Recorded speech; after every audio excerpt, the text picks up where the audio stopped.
Yes, welcome to the Jamaica Young Police channel. What you're about to hear is gonna blow all of your minds, all of you Jamaicans and all of you people in the diaspora and all my loyal viewers and subscribers. What this detective is going to impart to you guys is nothing but corruption 101, not 101, 101. Yes, welcome to the Jamaica Young Police channel, to my loyal viewers and subscribers. At the channel, we are a group of law-abiding citizens who believe in the rule of law, respect the rights of every citizen, but not the ones who do not subscribe to such behavior. We do believe in and support preemptive strikes because it saves lives. Before we continue the journey, if this is the first time to the channel, please consider subscribing to the channel. It doesn't cost a dime, a penny, a nickel, a pence, or a peso. And most importantly, it won't clog up your phone memory, because subscription does not affect your cell phone memory. By clicking on the subscription button, click the bell and select all, so that when we at the Jamaica Young Police channel release a video, you are the first person to get notification of the same. Like the video, yes, like the video. Share the video. Yes, share the video. And most importantly, yeah, you can join the channel and comment below. Moving on. I hope that you are ready to listen to this police officer telling us about corruption from Detective Corporal Evan Blake, who used to station at Unspear Police Station, that's St. Andrew South Division.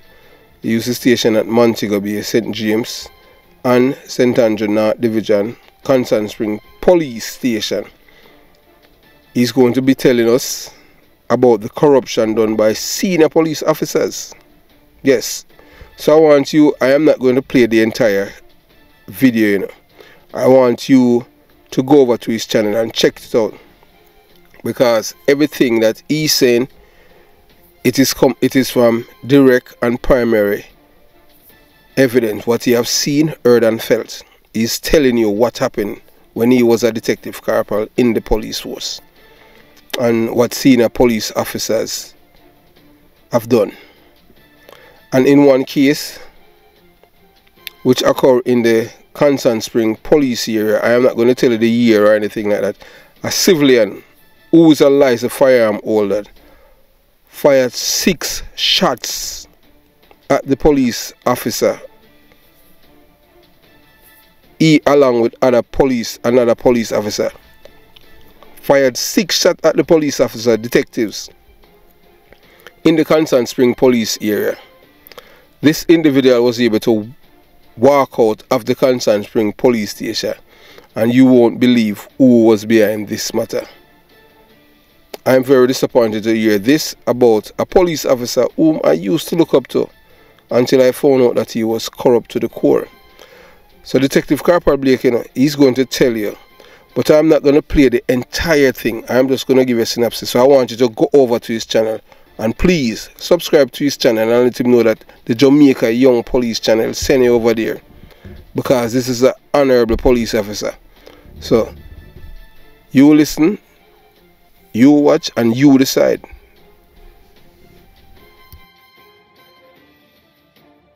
Let me tell you something. Anytime a member of the Jamaica Constabulary Force, I'm going to tell you because this is a fact, I tell you this now. Any member of the Jamaican Constabulary Force who is involved in illegal activities, the senior officers, if they are not a part of the activity, or if they are not benefiting from the activity that this junior person is doing, then there will be trouble, there will be worries. You understand? There will be worries. May I tell you that, you know? As long as they are not getting any food from it, a problem. And as long as they feel that you are rolling some people, you keep company with some people, and you make some money, and they're not making any, That is a problem. The Jamaican proverb said, thief never like to see thief with long bag. And this is how most of these senior officers stay in the Jamaica Constabulary Force. Sometimes them just... Well, I can corroborate him on that part. You know, when he's saying that no junior police officers cannot go on with corruption without he's getting some form of protection from the top, from the hierarchy of the police force and the top brass. And the reason why I'm saying that, I know a lot of you have, you know, I have seen people write glowing tributes to former Assistant Commissioner of Police Derek Knight. But I can tell you this, and when I speak, when I am talking, there's no apologies from my end. Derek Knight is one of the most corrupt police officers I've ever seen and worked within the police force. And the more crime this man committed is the more promotion that he got. So when Blake is talking about police officers cannot commit, you know, certain acts of corruption without being protected, Knight is example number one. He is the poster child of corruption. The amount of crimes that man committed as police officers, and every time he commits crime is the more promotion the man's in. So basically, for me, the time that I served in the police force, it was a criminal organization. It wasn't a law enforcement agency, it was a criminal organization. Because I'm just gonna give you one instance. At one instance, Knight arrested a police officer for thieving salt mackerel. Yeah, police thief salt mackerel in Waterhouse. And at the same time, when he arrested the policeman for thieving the salt mackerel, you know, he had men in custody at Unspear that he's extorting, you know, seize all the people in them vehicle, and he's extorting the men for cocaine that they had stolen from a businessman. So we continue the journey. So what Blake is saying right there is true. And that is just one instance I'm giving you which is true. Factual. Derek Knight cannot deny what I'm saying. Anything I talk about any police officer, yes, we have a platform right here at the Jamaica Young Police Channel. They can come and they can hear their grievances or their grievances. But one thing, we at the Jamaica Young Police Channel, we do not spread propaganda or hyperbole for anyone. Everything over here that we are doing is the truth. So, moving on. Ratty, find the Kingston 13, Kingston 11 area. The British link-up crew, man, them how them came to them death and thing. And a question was asked, like, how did they die, you know? How, if police knew about these men death, how come nothing is being done about it? Boy named Waldy. And people will ask this question, why a man like Waldy, who caused so much death, was not arrested for nothing? Well, whether or not we want to believe it, you know, the late Waldy, time and son from Cockburn Pen, I know the fella before he went to England and make crazy money and return to Jamaica. But I would not say Waldy, yes, he's responsible for the killing of a lot of people in Jamaica. But the man who did the most damage to Cockburn Pen was the Indian guy named Bully. And Bully was a man who was very, very close to Warbus, Juxam, Seaview Gardens.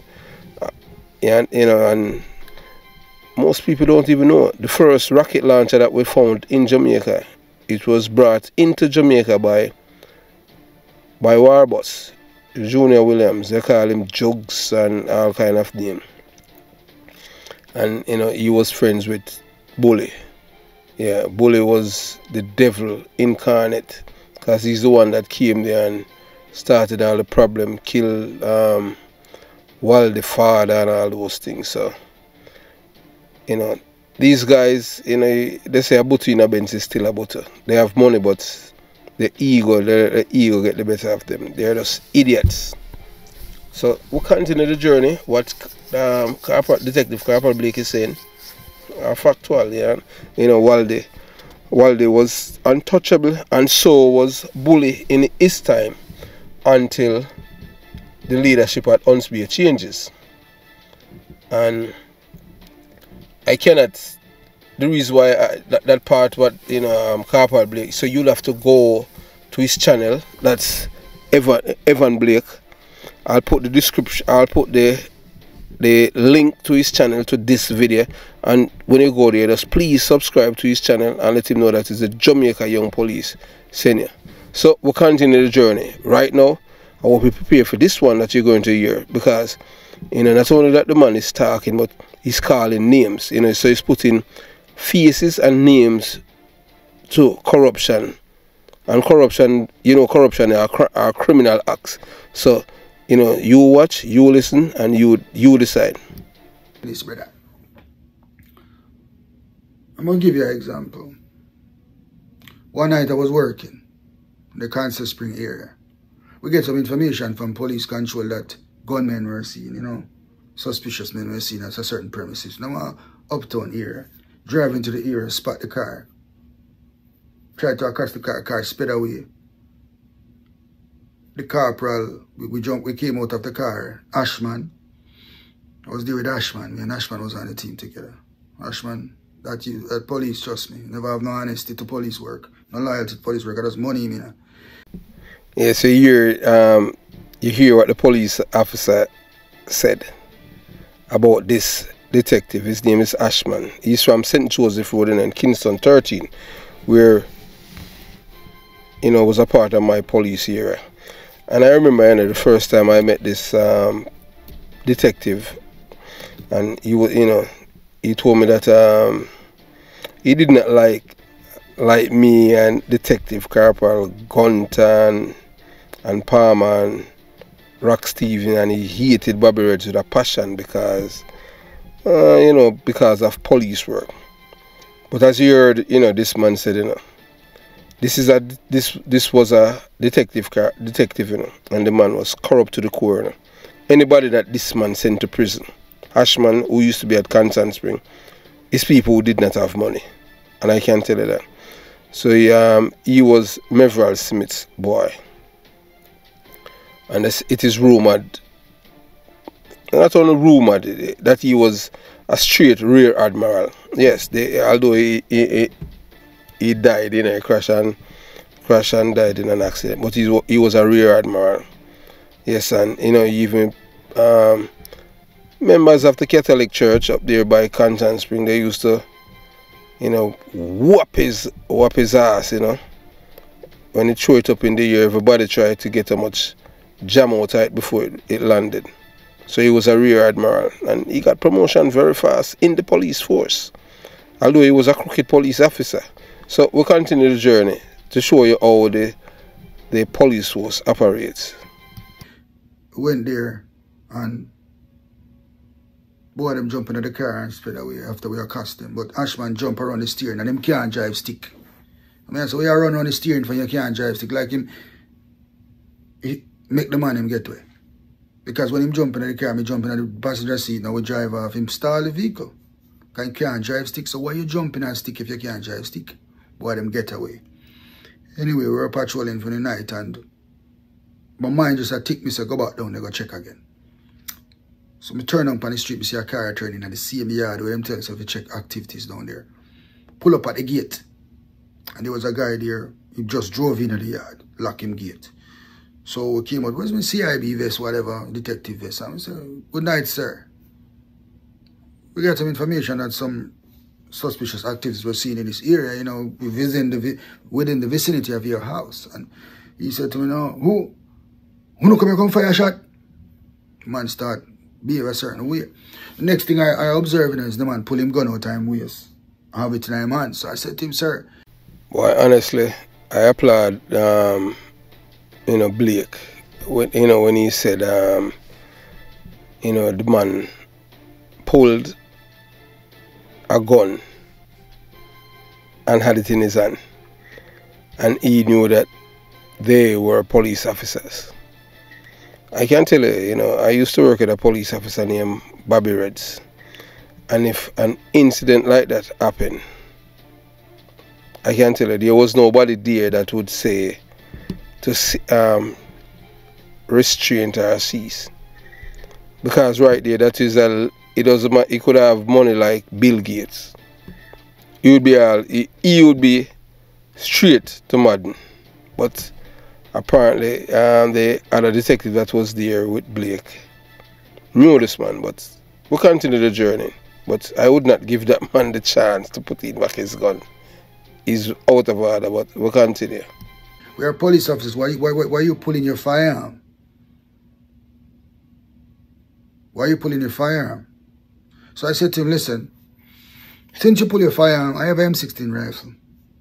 I said to you, since you pull your firearm, and we identify ourselves as police and everything, listen, for your safety and our safety, I am going to leave you. Because it would appear as if you are okay, if it's your house. All right? Went back in the police unit. And we were about to drive. A matter of fact, we drove. You know, as for me, this is not no Monday morning quarterbacking, but that, you know, I am just being a street cop, you know, a detective, to say what Blake had done right then and there by leaving this man with the gun in his hand. That was a wrong move. Number one, from he pulled the gun out of his holster or wherever, he has committed an offense because he had no reason to pull it, and he knew that we are police officers. But you know, they said different strokes or different forks. But that man is a very lucky man. As I know, Blake, I don't know how he was so complacent there. You understand? You know, and allow this man give him so many breaks. Not me, I would not give him any break. Period. You know, dog would eat him supper. Believe you me. I don't care who the guy is. We continue the journey. As soon as we drove off and reached about 10 feet from the house, the man ran out to the gate of the premises and fired about 6 shots at the police car. You hear me say, people, 6 shots at the police vehicle, you know. People who identify them as police in police vest, you know. And we did that. Yes, you're hearing well. The man had fired 6 shots at the police officers. Yes, Detective Corporal Blake and Detective Ashman. 6, and Ashman is deceased. He's no longer here with us. 6 shots. And you know, gunshots are very, very loud. And he fired 6 shots at these police officers. But the reason why I break it right there, because I want you to go to his channel. Yes, go to Detective Corporal Blake. It's Evan Blake, Police and Poetry. I'm going to post the link inside of the description box of my channel. So you click on it and go to his channel and subscribe to it. But not only this act of corruption you're going to hear, you're going to hear several more with names and faces attached to it. But I just give you these little synopsis, because especially for my truck drivers, man, you're going to enjoy this thing. Because this man is opening up your eyes to let you see that Jamaica is a criminal's paradise. That the police force that some of us served in, it's only benefit people who are criminals, not the police officers who are enforcing the laws of Jamaica, but the ones who had protection from the hierarchy of the police force, so they could commit as much crime and got away with it, because they had people who protected them. I am not going to tell you the end of what happened, but I know you're supposed to be right now anxious, want to hear what happened. A man fired 6 shots at a police car with 2 detectives in there with M16 rifles. So, you know, just go over there and check it out, and just let Detective Corporal Blake know that the Jamaica Young Police channel sent you. You're not going to regret going there. And subscribe to his channel. Yes. Jamaica Young Police channel. Out.